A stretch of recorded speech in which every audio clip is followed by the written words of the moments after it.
Be lifted high, be lifted high. Thank you,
thank you.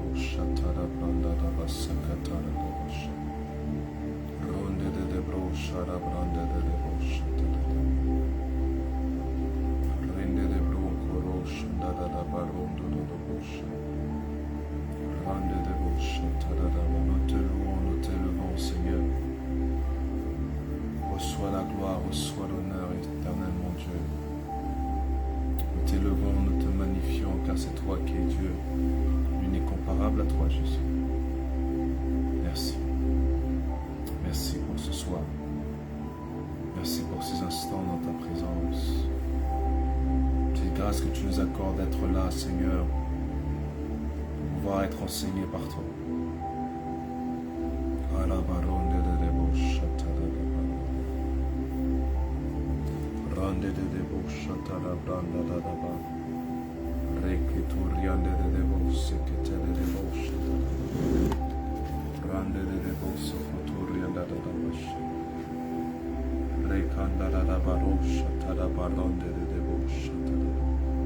Merci Jésus. Merci Jésus. Merci Jésus.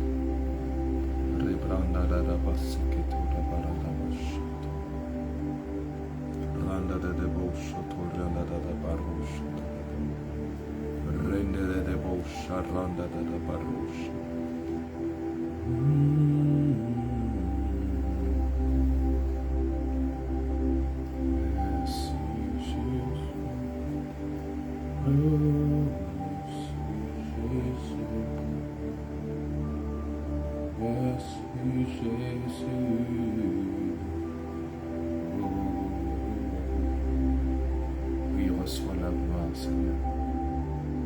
Tu es notre Dieu, tu es notre roi. C'est un privilège d'être dans ta présence. C'est un privilège d'être ton enfant. Que tu puisses prendre le contrôle de ce soir. Dirige-nous en toutes choses, Saint-Esprit. Que tout soit fait par toi, pour toi, au travers de toi. Rebaranda de bro, charanda da bra, carinda da bro, charanda da ba. Ronda de bro, charanda de bro, surunda da bash. Grande de bro, surunda da ba. Rababaro, charanda de bro, da ba, charanda ba. Merci Seigneur. Merci Seigneur. Merci Seigneur. Merci Seigneur. Reçois la gloire. Reçois la gloire. Reçois la gloire. Reçois la gloire. Reçois la gloire. Reçois la gloire, Seigneur. Merci. Merci. Reçois la gloire.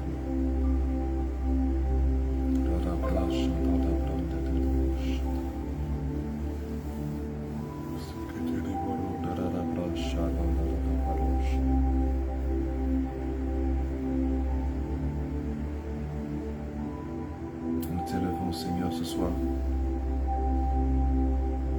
car tu es digne d'être élevé, digne d'être glorifié, digne d'être magnifié. Oh Jésus, la baronne de ton nom est au-dessus de tout nom. Ton nom est au-dessus de tout nom. Voilà pourquoi ce soir nous voulons t'aimer et passer ce temps-là dans ta présence avec toi. Faire ce que toi tu as prévu, non pas ce que nous avons prévu. Accomplir ta volonté par notre volonté.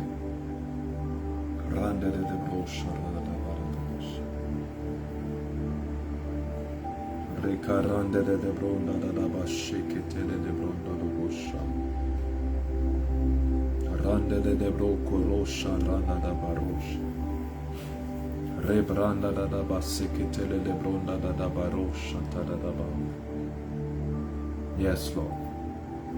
Merci, Seigneur. Merci, Seigneur. Merci, Seigneur.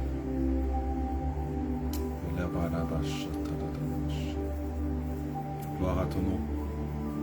Dans le nom de Jésus. Dans le nom de Jésus. Dans le nom de Jésus.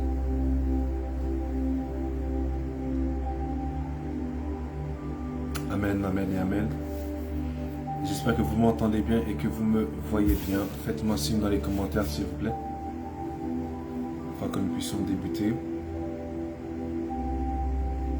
Faites-moi signe en commentaire si vous m'entendez bien et que vous me voyez bien.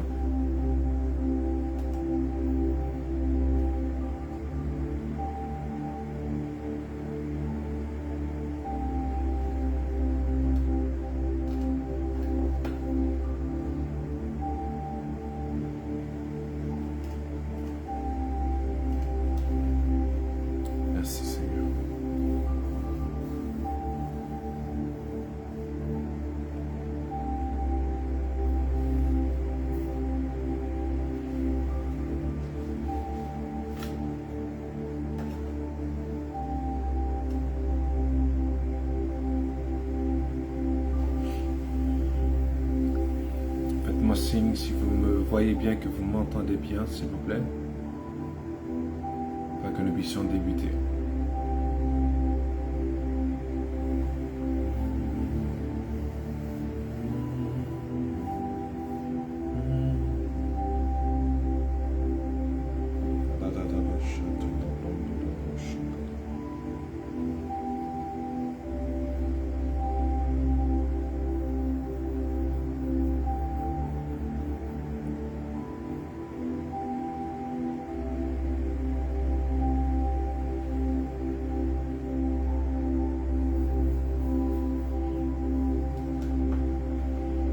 J'ai l'impression qu'on ne m'entend pas.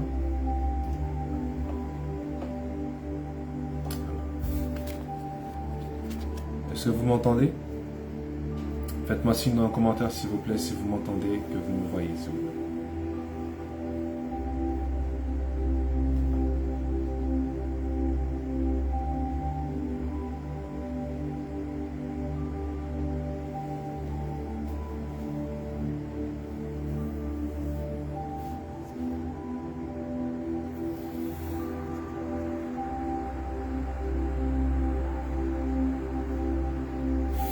Ok.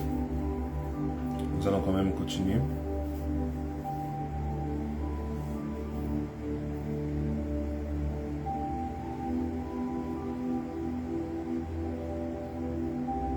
Donc, nous sommes à la 5e session sur le sujet de l'Église, son mystère et sa responsabilité. Nous avons vu depuis le début différents types d'aspects. Et le but, c'est pour nous restaurer, nous rappeler la pensée de Dieu par rapport à l'Église. Par rapport à l'Église. Ce que le Seigneur attendait, ce que le Seigneur avait pour but originel concernant l'Église, cette Église glorieuse qui a été engendrée lorsqu'il fut à la croix, qui est parvenu à la vie, lorsque l'Esprit de Dieu est descendu lors du jour de la Pentecôte. Nous avons donc commencé à voir différents types d'aspects et ou d'images que la Bible utilise ou que Dieu a dépeint dans sa parole pour pouvoir définir l'Église. Pour définir l'Église.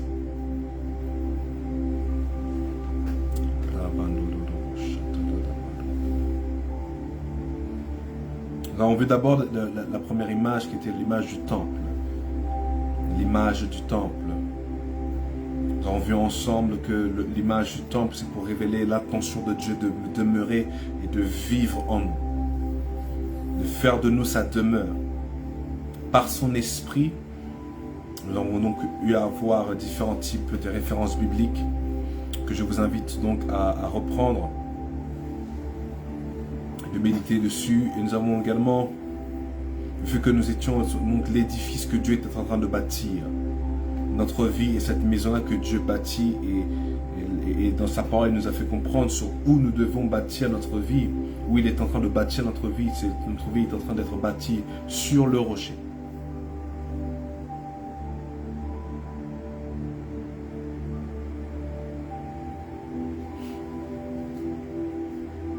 Nous avons également vu ensuite l'image de la famille. L'image de la famille. L'image de la famille. Ce que Dieu a voulu, le corps de Christ, l'Église, est la famille de Dieu. Ce n'est pas seulement les 4 murs ou on va dire un club religieux, mais non, l'Église est une famille. La famille de Dieu. La famille de Dieu. Et que nous avons donc vu que l'Église est donc un style de vie et non une activité. Que l'Église n'est pas un club religieux, mais c'est la famille de Dieu dans laquelle nous avons été ajoutés. Ce soir, nous allons continuer, nous allons voir maintenant l'aspect ou l'image que Dieu donne par rapport pour l'Église dans sa parole, qui est l'image de l'épouse. Quelqu'un dise l'épouse de Christ, l'épouse, la dimension de l'épouse, l'Église dans la dimension de l'épouse.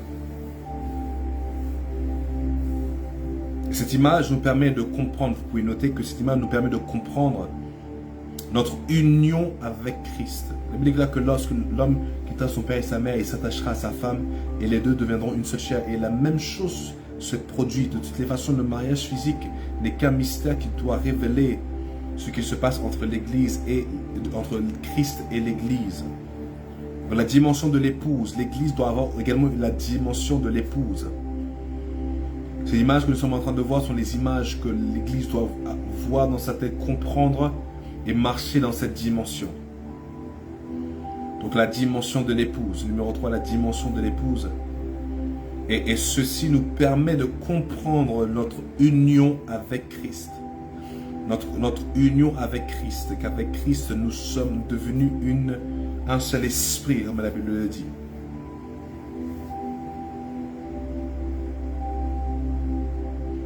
En gros, cette dimension de l'épouse nous permet de comprendre que l'Église est appelée à avoir une expérience personnelle, une relation personnelle et un engagement personnel avec Christ.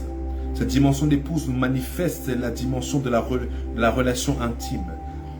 Et qui dit relation parle également d'engagement. Ce qui veut dire donc, Église, tu es engagé à Christ. Ainsi, ceci nous manifeste notre soumission, la soumission que nous devons avoir vis-à-vis de Christ. Nous sommes engagés à lui, nous sommes unis à lui, nous sommes en relation avec lui. La dimension donc de la relation intime, de l'engagement, la dimension où nous devons marcher en proximité avec Christ. L'église, ce n'est pas simplement ce rassemblement où nous sommes là à prier un Dieu lointain, non. L'église a également la dimension d'avouer que déjà Dieu vit en nous, que nous faisons partie de la famille de Christ. Mais surtout, une chose importante, c'est que nous sommes en relation avec Dieu, dans une dimension intime et unie. Éphésiens chapitre 5, versets 22 à 32, on va lire ensemble. Éphésiens 5, 22 à 32.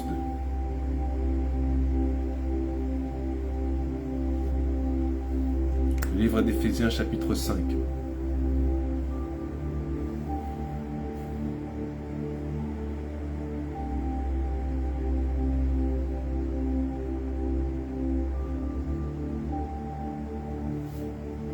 Verset 22 au verset 32.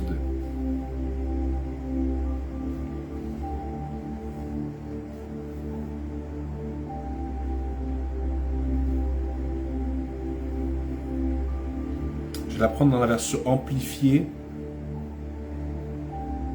Et suivez-moi, nous prendrons la version française.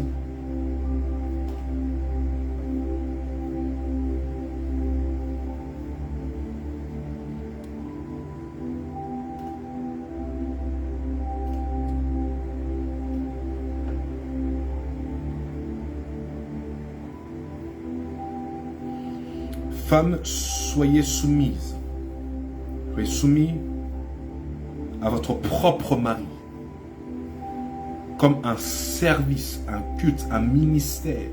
C'est le mot utilisé dans la version amplifiée. Un service, un ministère au Seigneur. Un service au Seigneur. Car le mari est la tête de l'épouse, de la femme.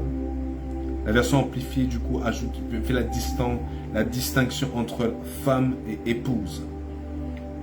Parce que ce n'est pas toutes les femmes qui sont des épouses. Ce n'est pas toutes les femmes qui sont épousables. Donc c'est une autre dimension donc, qui existe pour la femme. Et là, donc, femme, soyez soumise à votre propre mari comme un service au Seigneur. Car le mari est la tête de l'épouse, comme Christ est la tête de l'Église. Vous voyez donc la comparaison qui a lieu ici. Lui-même étant le sauveur du corps.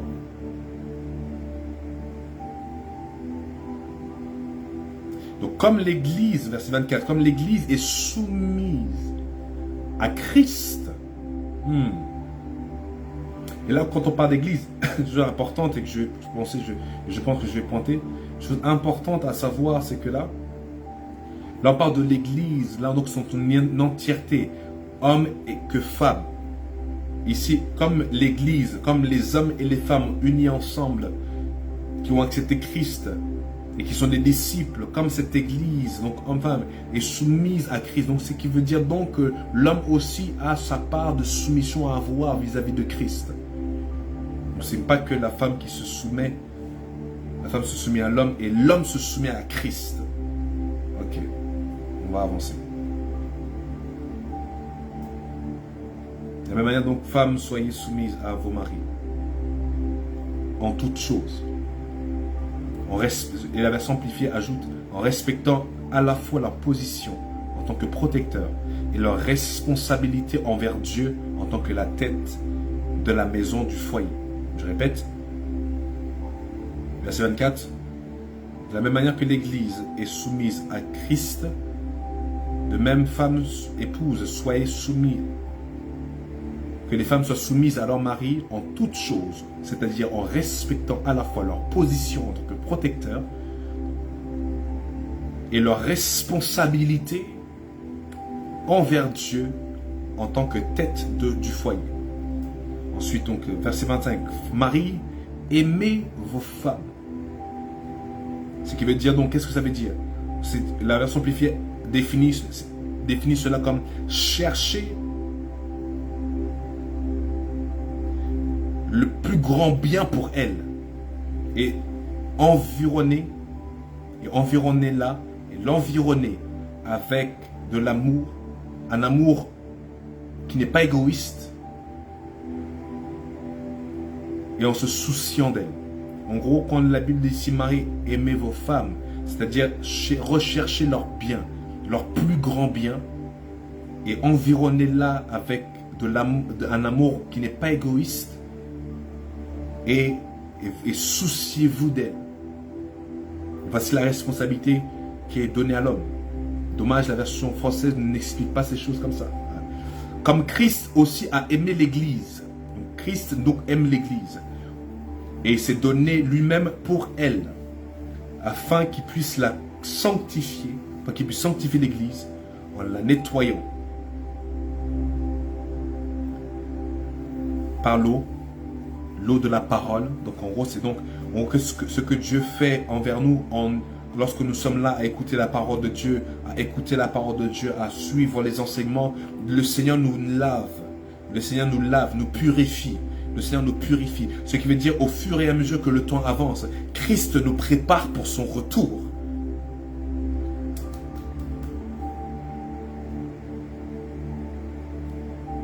Ah là là, vache. La version française dit, afin de la conduire à la sainteté après l'avoir purifiée et lavée par l'eau de la parole. Donc, ce que Dieu et Christ nous préparent, lorsque on est dans ces genres de réunions, qu'on se retrouve ensemble à étudier la parole de Dieu, lors des prédications à l'église, le Seigneur nous lave et nous prépare pour sa rencontre. Parce qu'il le dit lorsqu'on lit dans verset 27, pour faire paraître devant lui cette église glorieuse, sans tache ni ride, ni rien de semblable, mais sainte et irréprochable. C'est ainsi que les maris doivent aimer leur femme comme leur propre corps. Celui qui aime sa femme s'aime lui-même. En effet, jamais personne n'a détesté son propre corps. Au contraire, il le nourrit, en prend soin, tout comme le Seigneur le fait. Donc la Bible ici nous révèle que Christ prend soin de nous. Voilà pourquoi il ne devrait donc exister aucune hypocrisie dans les mariages et dans les couples mariés. Ah, la brande de débauche. Oh Seigneur, si seulement nous pouvons comprendre et suivre.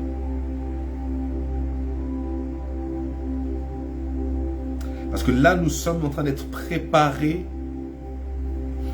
pour Christ.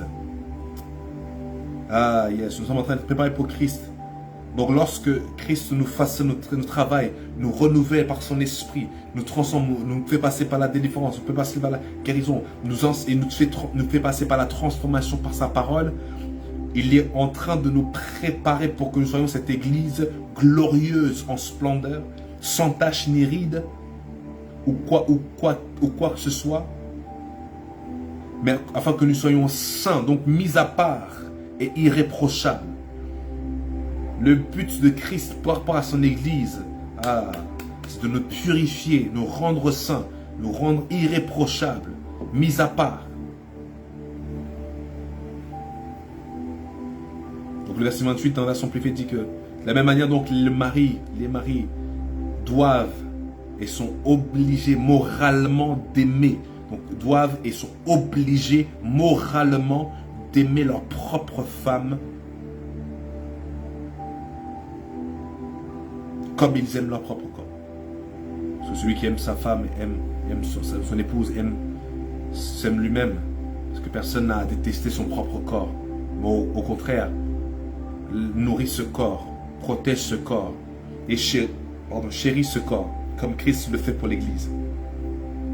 Donc Christ nous nourrit, nous protège et nous chérit. My God. Vous voyez donc la dimension de l'épouse. Nous devons comprendre ce que Christ fait avec nous chaque jour. Voilà pourquoi dans cette relation, Christ nous protège, nous nourrit et nous chérit. Christ nous protège, nous nourrit et nous chérit. Nous lave et nous prépare. Il se soucie de nous. Verset 30, Paul dit, parce que nous sommes membres de son corps. Verset 31, pour cette raison, un homme quittera son père et sa mère, s'attachera à sa femme et sera dévoué fidèlement. La Bible amplifiée ajoute, s'attachera à sa femme, mais ils sont également dévoués fidèlement à son épouse. Et les deux deviendront une seule chair. Ce mystère est grand. Ce mystère, quel mystère? Le mystère de les deux qui deviennent un. Le mystère de cette union. Le mystère de cette union. Le mystère de cette union est grand. Parce qu'il le fait en référence à la relation avec Christ, ou la relation entre Christ et l'Église. Donc l'image que le Seigneur nous donne et donne par rapport à l'Église, il donne cette image-là qu'il est l'époux et nous sommes l'épouse. Donc il y a ce travail-là, cette dimension-là qui a lieu entre Christ et nous. Il ne nous voit pas seulement comme des enfants, mais il nous voit comme son épouse. Il voit l'Église entière comme son épouse. Et cela donc, cette dimension de l'épouse est révélée par l'importance d'avoir cette relation intime avec le Seigneur. Parce que c'est un engagement. Est-ce qu'on me suit? C'est un engagement. Nous sommes engagés à Christ. Dans cette relation-là, il y a donc des termes, il y a donc des conditions, il y a donc des attentes. Dans une relation, de la même manière dans une relation physique, et même dans un couple marié, il y a des attentes l'un pour l'autre. Également, c'est d'autant plus réel avec Christ. C'est d'autant plus réel avec Christ.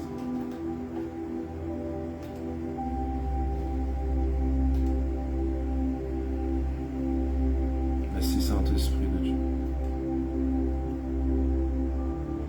C'est d'autant plus réel avec Christ. Merci Saint-Esprit. On va prendre le livre de Jean, chapitre 17, verset 11, et on va sauter au verset 21.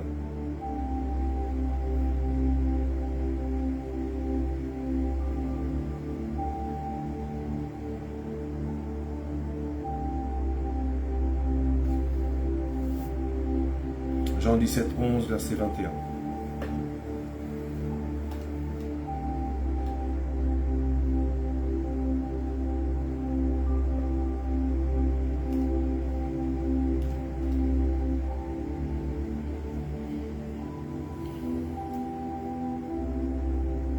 Jean 17, 11.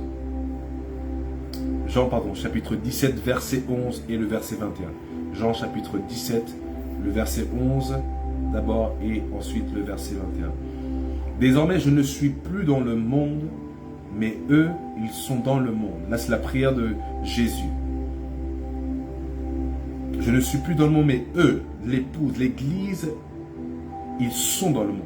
Elle est dans le monde. Tandis que je vais vers toi, Père Saint, garde-les en ton nom, ce nom que tu m'as donné, afin qu'ils soient un comme nous. Ah!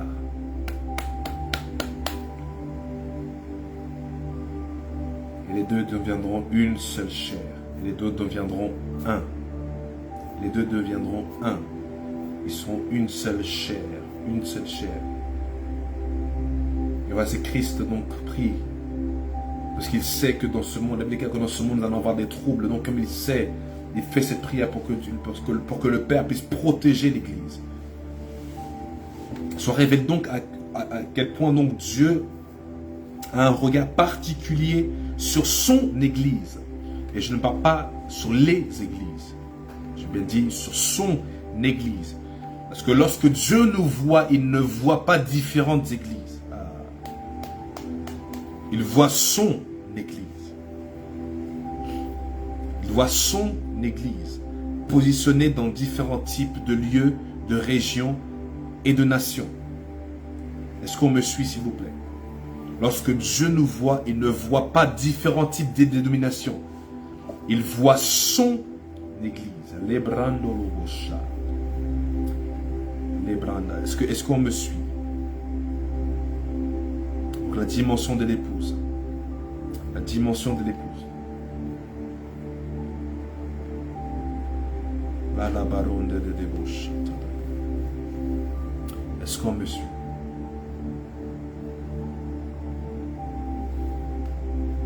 Merci Saint-Esprit, la baronne de débauche. Merci Saint-Esprit. L'autre image que la parole de Dieu nous donne, de toute façon on l'a vu ensemble, c'est la dimension du corps. On a vu la dimension du temple, de la famille, de l'épouse. Maintenant nous passons au temple. La dimension du temple. Calabrande de débauche. La dimension du temple. Nous avons vu la dimension du temple, on a vu la dimension de la famille, on a vu la dimension de l'épouse. Maintenant, on va voir la dimension du corps. On dit corps de Christ, n'est-ce pas? Donc, je répète encore une fois, lorsque Dieu nous voit, il ne voit pas différents types de dénominations. Il voit son Église, son corps. Il n'y a qu'un seul corps. Christ n'a qu'un seul corps. Pas différents types de corps. Un seul corps, mais différents types de membres. C'est important de le comprendre. Là, donc, on va parler du corps. Et cette dimension du corps nous permet de comprendre le désir de Christ d'utiliser son corps présent, c'est-à-dire le corps qui est encore sur la terre. Ah la vache. Oui, Jésus est venu sur la terre il y a 2000 ans auparavant, mais il est parti. Mais son corps a été reformé dans une autre dimension. Et un corps sans un esprit est mort, comme la Bible le dit. Un corps sans un esprit est mort. Donc, l'église, le corps a été formé, mais manquait l'esprit. Et quand est-ce que l'esprit est arrivé? Le jour de la... Voilà pourquoi Jésus a dit, ne quittez pas Jérusalem, tant que l'esprit de Dieu, promis, le rouach, le pneuma de Dieu n'est pas venu pour insuffler la vie dans ce corps, comme il l'a fait à Adam, dans le jardin, dans le livre de Genèse chapitre 2. Dieu souffla dans le corps d'Adam et il devint une âme vivante. Et donc, important de comprendre que nous sommes un corps, donc il y avait besoin que Dieu puisse souffler. Et il a soufflé le jour de la Pentecôte. Mais nous devons comprendre que cette dimension du corps, nous devons comprendre le but. Pourquoi, en fait, en gros, le Seigneur veut qu'on soit un corps. Un corps. C'est qu'en fait, en gros, nous avons l'image du corps parce que Christ désire utiliser son corps, ce corps qui est le corps de Christ, ce corps de l'Église, pour administrer ou transférer ou transmettre la vie et la guérison de la même manière il a eu à le faire lorsqu'il était sur la terre. Ah. Christ n'a pas terminé son ministère. Certes, il a fait 3 ans sur la terre, mais en quittant la terre, ce n'était pas la fin de son ministère. Christ maintenant continue le même ministère qu'il a eu à voir, mais maintenant dans une autre dimension, en passant par le corps qu'il a formé lui-même, cette côte qui a été sortie de sa côte. Oh mon Dieu, la côte, une côte a été retirée. Comme Adam, Christ a eu son épouse et maintenant il continue. Mon Dieu, voilà pourquoi une femme. Ah, oh mon Dieu, est-ce que je dois parler? Allez là-bas. Oh mon Dieu. Ève était l'extension de cet homme que Dieu a voulu former. L'embron des débauches. Donc si Adam n'était pas là, c'était Ève. Ah Seigneur, est-ce que je dois avancer sur ce domaine? Ce qui veut dire, nous devons comprendre ici que nous avons été créés à son image, sa ressemblance. Donc la femme également. Nous, l'Église, avons été créés à son image, sa ressemblance. Donc ce que Christ a fait, voilà pourquoi il a dit, ce que j'ai fait, vous le ferez même bien plus grand.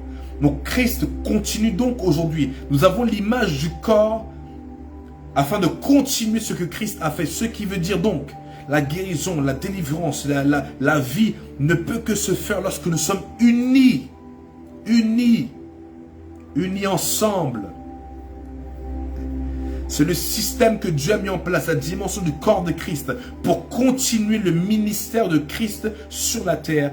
Oh mon Dieu, ce ministère de donner la vie, la guérison, la paix, et ainsi de suite. Tout ce que Christ a eu à faire sur la terre, nous avons le mandat et la responsabilité en tant que corps de Christ, en tant que cette assemblée unie. Et je ne parle pas, voilà pourquoi je le répète encore, quand Dieu nous voit, il ne voit pas différents types d'églises ou dénominations, il voit son église. Et ce mandat donc n'est pas simplement pour une église locale, c'est pour toutes les églises locales faisant partie de ce corps, portant la même ADN, parce que toutes les églises existantes ne font pas tous partie du corps de Christ. Je répète, toutes les églises qui existent sur la terre ne font pas tous partie du corps de Christ. Parce que pour partie du corps de Christ, il faut porter la même ADN. Toute partie du... Oh mon Dieu. Tout membre de notre corps porte la même ADN. Ce qui veut dire donc le corps de Christ, c'est toutes ces personnes qui portent l'ADN de Jésus. Le corps de Christ, c'est quoi? Toutes les personnes qui portent l'ADN de Jésus. Le corps de Christ, c'est quoi? Toute personne qui porte l'ADN. Parce que Dieu reconnaît seulement ceux qui portent. Le ciel reconnaît seulement ceux qui portent l'ADN et l'esprit de Christ. C'est quoi le corps de Christ? Toute personne qui porte la nature, l'ADN, le code génétique de Christ.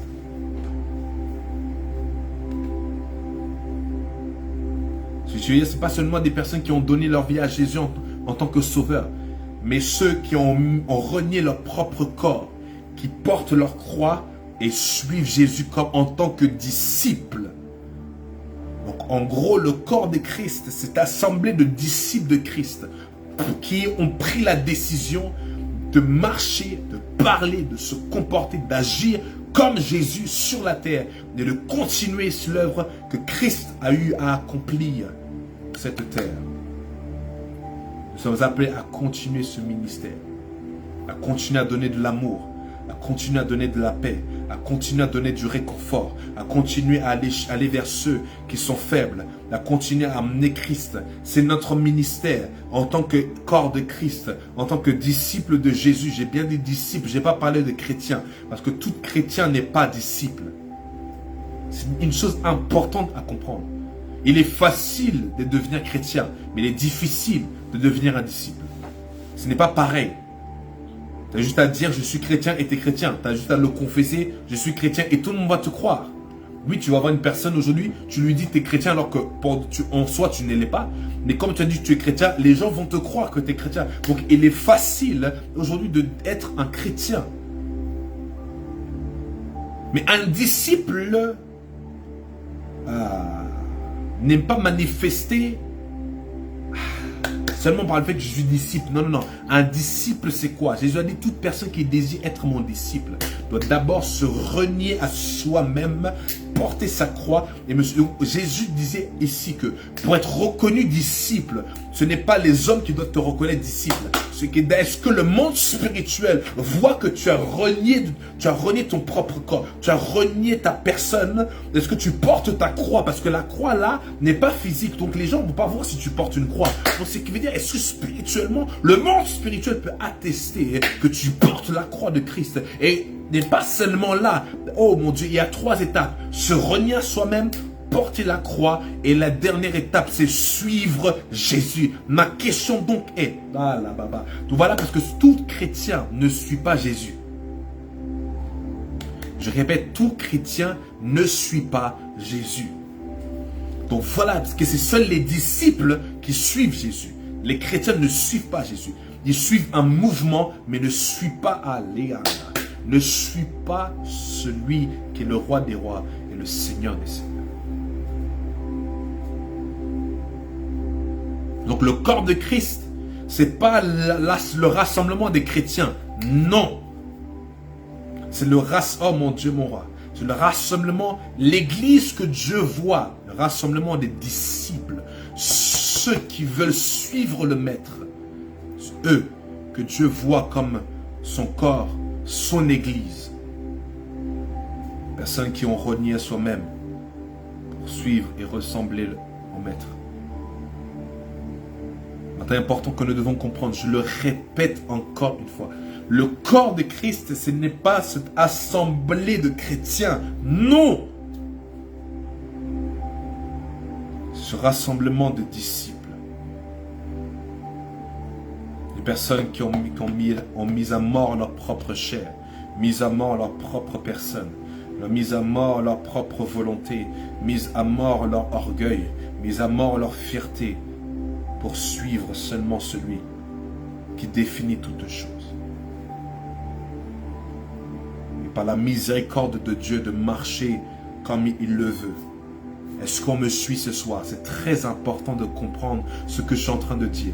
Maintenant, tu vas comprendre et mieux discerner c'est quoi ce qu'on appelle, quand on va dire une église.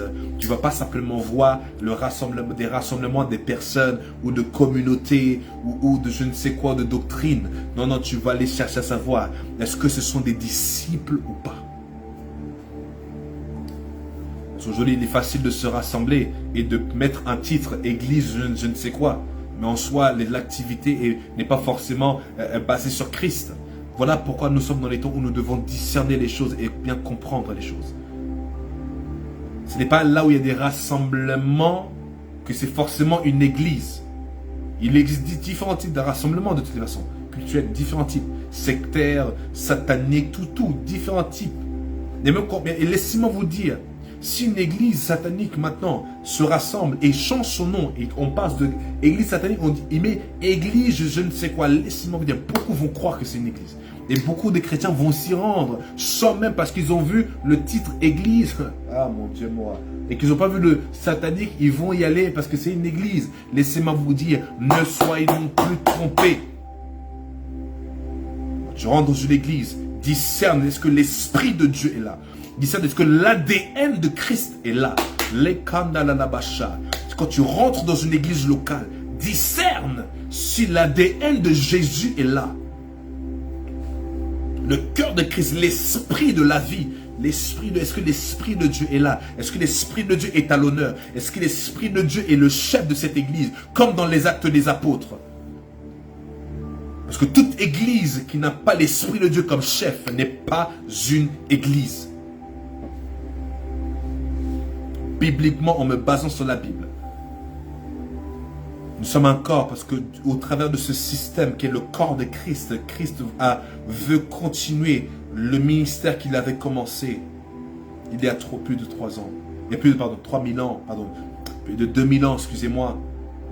Il fallait le continuer dans notre temps, continuer à donner de l'amour, la compassion, à aller vers les gens, à les aider à aller vers le Père, à avoir une relation avec le Père. C'est notre responsabilité. En gros, Une église qui n'étudie pas la vie de Jésus pour savoir comment se comporter et agir n'est pas une église de Christ, l'église de Jésus.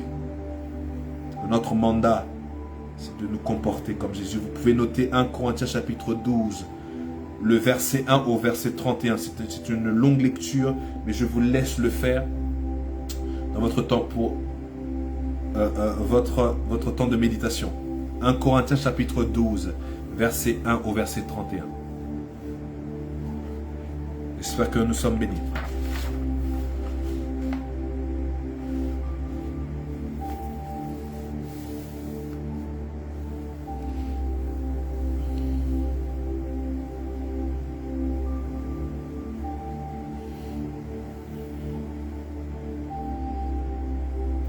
Et donc vous pouvez donc noter ceci, qu'il y a donc un appel, un lourd appel dans l'esprit. L'Église de Dieu a un mandat énorme. Parce que Dieu s'attend à ce qu'en tant que corps, nous puissions fonctionner dans la même dimension de puissance et d'autorité que Jésus. La même dimension d'autorité et de puissance. Donc une église qui ne... Une église qui écroule, qui s'écroule sous la domination satanique. Mais oh mon Dieu, quelque chose manque.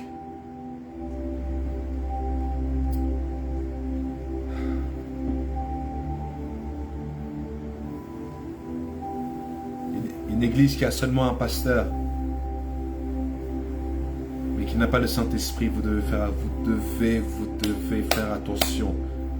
C'est pas parce qu'il y a un pasteur que c'est forcément une église. Un pasteur est placé dans une église.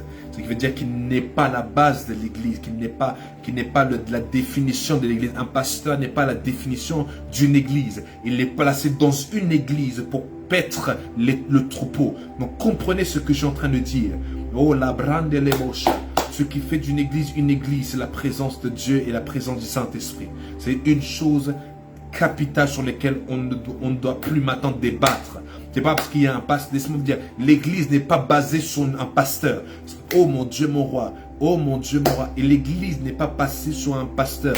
Un pasteur est placé dans une église. Donc, la structure existe déjà. La dimension spirituelle, la volonté de la vision de Dieu, l'esprit de la présence est déjà là. Et le Seigneur vient placer son berger. Un berger qui est selon son cœur. Jérémie chapitre 3, verset 15. Un berger selon son cœur qui vient paître, qui vient nourrir et qui vient enseigner le peuple avec la vérité. Voici, disait un berger qui doit être défini comme berger, si c'est selon Jérémie chapitre 3 verset 15, si c'est comme cela, ce berger-là est un véritable berger parce que le berger vient pour nourrir et enseigner. Oh mon Dieu, on va le lire ensemble, lisons ensemble Jérémie 3 verset 15.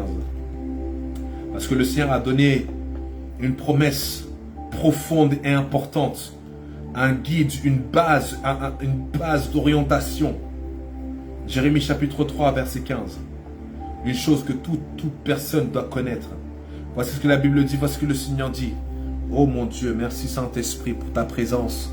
Et merci pour ce que tu es en train de faire ce soir. Merci pour l'illumination que tu apportes à ton église dans le nom de Jésus. Jérémie chapitre 3. On va prendre le livre Jérémie chapitre 3, verset 15.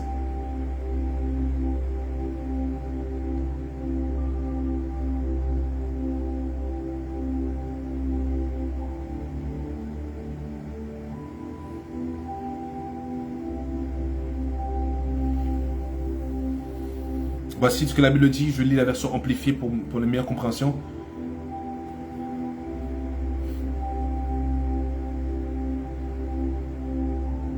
Il dit, dans le dernier temps, dans le temps de la fin, je vous donnerai, donc là, oh mon Dieu, je vous donnerai des bergers spirituels selon mon propre cœur qui vous nourriront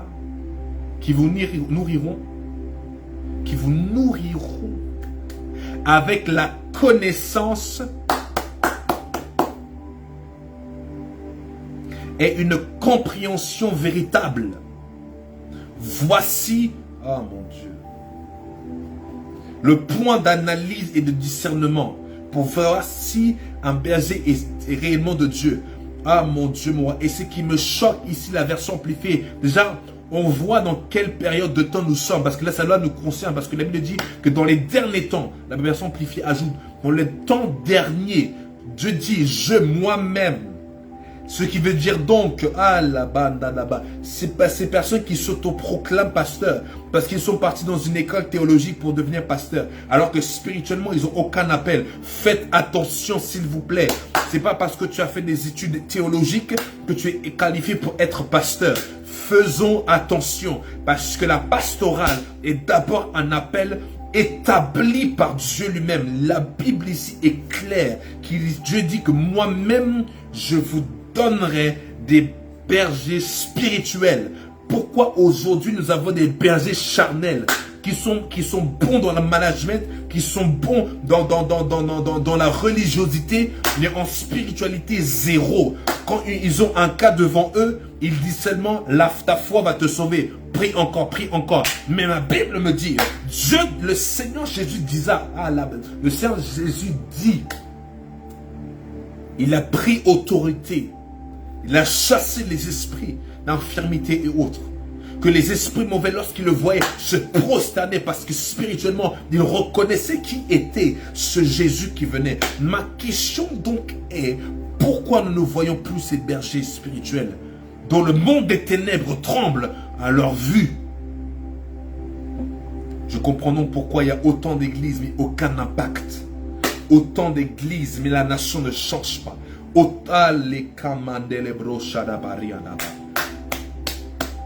Parce que tout d'abord, l'église de Dieu doit être une église spirituelle. L'église de Dieu doit d'abord être une église spirituelle. Mais aujourd'hui, c'est de la théologie. Aujourd'hui, c'est de belles prédications, le développement personnel, de belles prédications. Mais oh mon Dieu, plusieurs églises esquivent le sujet de la spiritualité.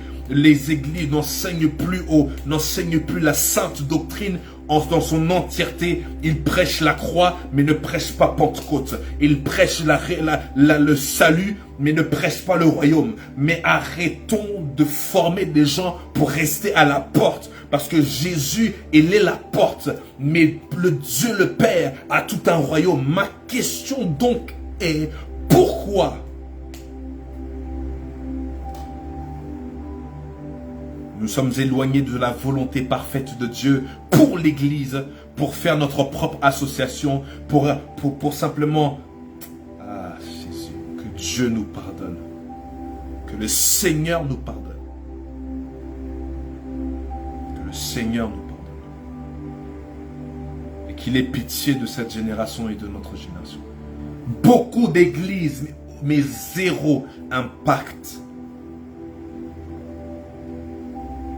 Des gens qui se battent entre eux, les pasteurs qui se battent entre eux. Et on a l'audace de nous appeler église. Ah, Jésus-Christ.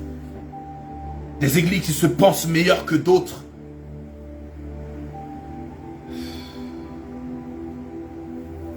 Des pasteurs qui volent d'autres, qui veulent aller voler d'autres membres, aller crucifier d'autres pasteurs. Et on a l'audace de nous appeler église de Dieu.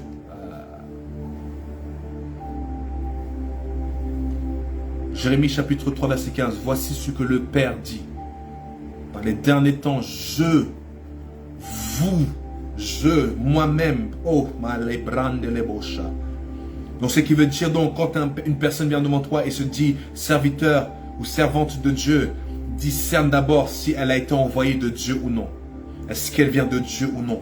Est-ce qu'elle est parce que beaucoup portent le titre mais ne sont pas des envoyés.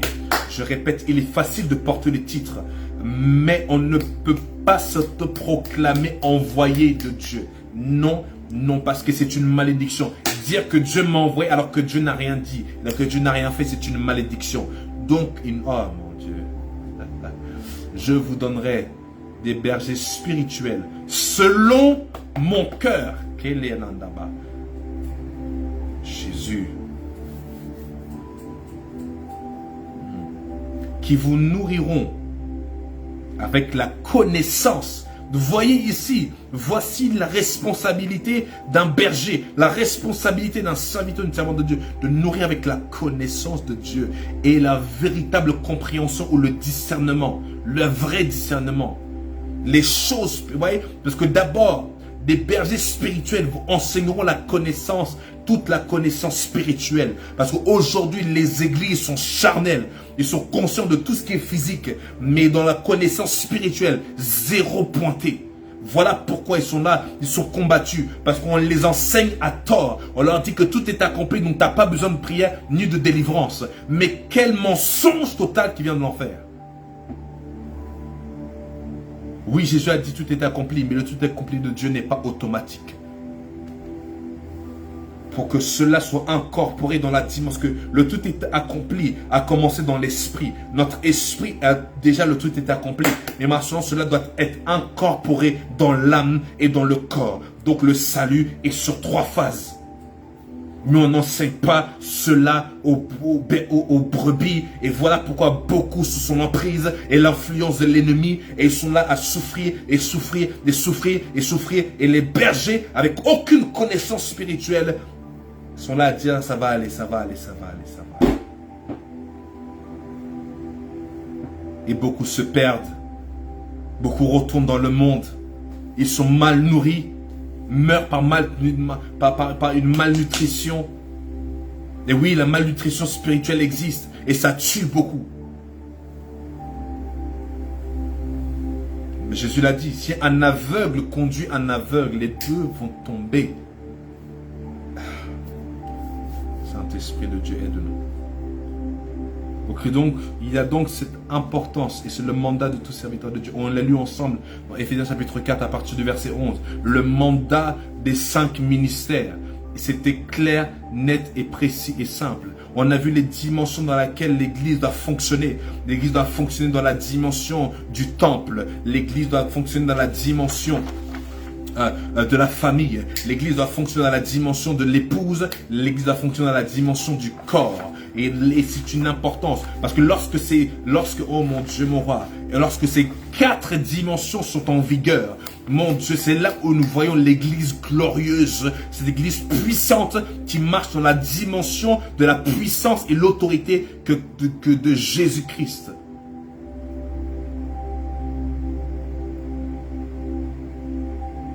Et vous pouvez noter, avant que les hommes, avec un grand H, se voient confier une telle autorité ou puissance,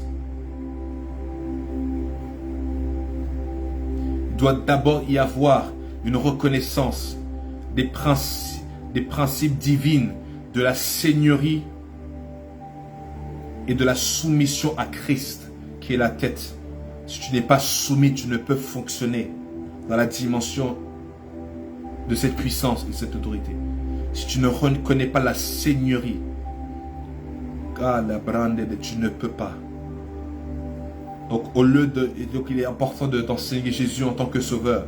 Mais le plus important et le plus primordial, c'est Jésus en tant que Seigneur.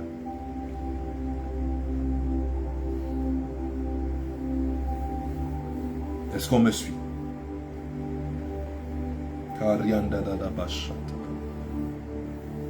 Seigneur, merci. Si vous avez été bénis ce soir, nous allons continuer la semaine prochaine. Partager un maximum de personnes qui doivent entendre ces choses et qui vont être bénies par ces choses. Il est important que l'Église revienne à sa position initiale. En tout cas, j'espère que vous avez été bénis ce soir. On se donne rendez-vous. Alors que j'y pense, ce vendredi, nous n'aurons pas de culte. Parce que du coup, l'Église va bénir un mariage. Donc nous n'aurons pas de culte ce vendredi. Nous n'aurons pas de culte ni sur Facebook et ni en présentiel ou même ni sur Zoom. Bon, prenez note, prévenez les autres que ce vendredi il n'y aura pas de rassemblement parce que l'Église doit bénir un mariage. En tout cas, j'espère que vous avez été bénis. On se donne rendez-vous ce dimanche par la grâce de Dieu, ensemble en présentiel et ici en Facebook Live, afin de célébrer et magnifier notre Dieu et continuer à apprendre et à grandir en connaissance des choses spirituelles afin que notre domination et notre puissance et notre destinée soient mises en place et incorporées. En tout cas, soyez bénis et on se dit à dimanche par la grâce de Dieu. Soyez bénis.